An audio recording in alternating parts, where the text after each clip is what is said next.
Never say these things to your real estate agent when you're buying a home. If you do, they could totally scam you and you could lose thousands of dollars on the purchase of your property. When you're buying a house, your real estate agent is supposed to work in your best interest. But since they're also motivated by commissions and the speed of closing, it's really important to be careful about what you reveal. So in this video, I'm going to be showing you about some of the things you should not say to your real estate agent. And stick around for the last tip because if not, it could totally sabotage your home buying experience. And I'm not trying to knock real estate agents in this video. I myself am a licensed Florida real estate agent, but I will say that a lot of agents make way less money than you think, and so a lot of them are a little bit desperate to try to make a couple of extra bucks. Like for example, the National Association of Realtors says that most first-year agents actually make less than $10,000 for the whole year, and the average real estate agent, even after years of experience, makes about $56,000 per year. Again, not trying to knock agents, a lot of them are great people, but some of them are not going to be working in your best interest, even though they say they are. Okay, the first thing you should not reveal is your maximum budget right away. If you tell your agent, hey, this is the most amount of money I'm willing to spend, now your agent, in their mind, goes, oh, okay, so she's willing to spend X amount of money. Let's try to get her to purchase the house that's X amount of money. Even though you want a house probably that's way cheaper than that, and that's like literally the most that you are actually willing to spend, your agent, remember, they're thinking about their profits too, sadly, so they might want to steer you towards purchasing a more expensive home because the more expensive the house is, the bigger their commission check. And you want your agent to be thinking about you. You want your agent to be trying to get you the absolute best deal on a property. If they know you've got some extra cash to spend, they might be thinking, oh, well, let's get her to spend a little more. We want your agent almost not thinking that you have some extra cash in your pocket. We want them to think that you're actually really motivated to buy the property, but it's just the price that's not allowing you. So the agent will actually fight harder to get you the better deal. The second thing you shouldn't say is how desperate you are to buy quickly. I personally did this huge mistake when I bought my first property. I really was in a rush to buy. My agent knew this and then didn't even try to negotiate with the seller of the home. I ended up losing over $20,000 because of this. Please don't make this mistake. But if you're getting married, getting a divorce, you have to move into a place by a certain time, don't let your agent know that. Because if they know, hey, by next month, I have to be in the property, they might just not try to negotiate with the seller to try to get you a lower price again, because they know that you need this so badly. And then it kind of puts you in the more vulnerable seat and it gives you way less leverage and way less power to negotiate. Number 3 is how much you love a specific home.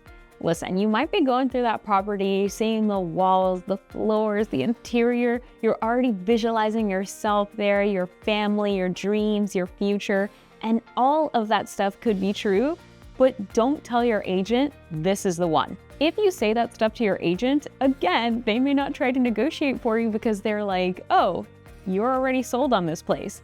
I don't need to do anything to try to sway you over. And also, on the flip side, I wouldn't say that you don't like the house either.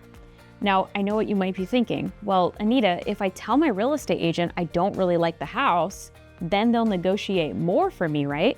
Because they'll be like, oh, well, the buyer doesn't really want the house, and we're gonna give you this offer, seller, take it or leave it. But that can actually backfire on you in a couple of ways. First of all, the real estate agent might not be that motivated to negotiate for you because they're like, oh, well, you don't even really like this house and I want to make you happy. So if you end up not liking the house in the future, you're going to blame me. So your real estate agent, again, might not try to really help you out there. And also, a lot of people have cameras in their house nowadays. So if the seller of the house has some cameras throughout the property and they overhear you saying, wow, this place is a junkyard. I really don't like this house. And this, that, and the other, the seller might think, oh, well, this person is ungrateful. This person's not going to take care of my property after I sell it to them. I don't even want to sell the house to this guy or gal. Okay, and number 4, and this one kind of piggybacks off number 1, but it's revealing personal details beyond what's necessary. All your agent needs to know is A, you've been pre-approved for a mortgage loan on the property, and B, a certain range in the price point of the property that you'd like to buy. And that's it.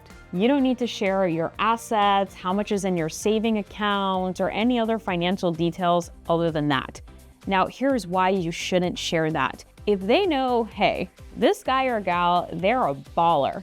Yeah, they got only approved for $200,000, but I know that this person could actually afford a house at $600,000. Now, if they know that, they might try to gently push and persuade you into buying a house that's way more expensive than you even wanted to buy, and vice versa too. And this sounds really mean.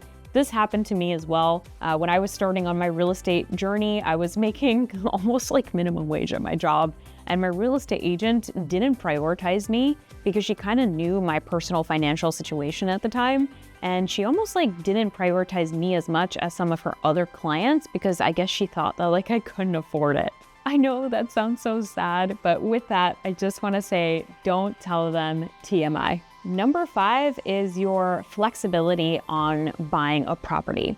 Hey, even though this house might need some repairs, I'm willing to repair it. So don't ever disclose how far you're willing to go on price, repairs, etc.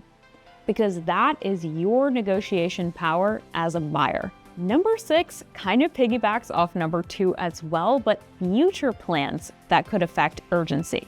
So you might not be in a situation now where you need to urgently move, but you still don't want to reveal what's happening in the future. Like if you say, I need a house before my wedding, or I'll pay whatever it takes to be in this school district. That type of stuff, again, can work against you.